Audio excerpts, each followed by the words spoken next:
महाराष्ट्र सरकारनं पुन्हा माघार घेतली। मराठी एकीकरण समितीची रिक्षा टॅक्सी चालकांना मराठी शिकण्यासाठी देण्यात आलेल्या मुदतवाढीवर टीका करण्यात आलेली आहे।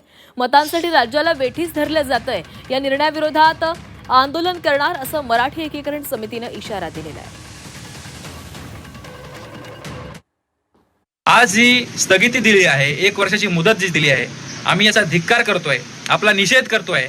आणि हे दुर्दैव आहे की आपण राज्याचे मुख्यमंत्री असल्यामुळे एका मंत्री महोदयाने, परिवहन मंत्र्यांनी त्यांच्या विभागाचा घेतलेला निर्णय एक हुकुमशहा सारखा जर मागे घेत असाल, पुढे ढकलत असाल, तर हे दुर्दैव आहे, अत्यंत दुर्दैव आहे।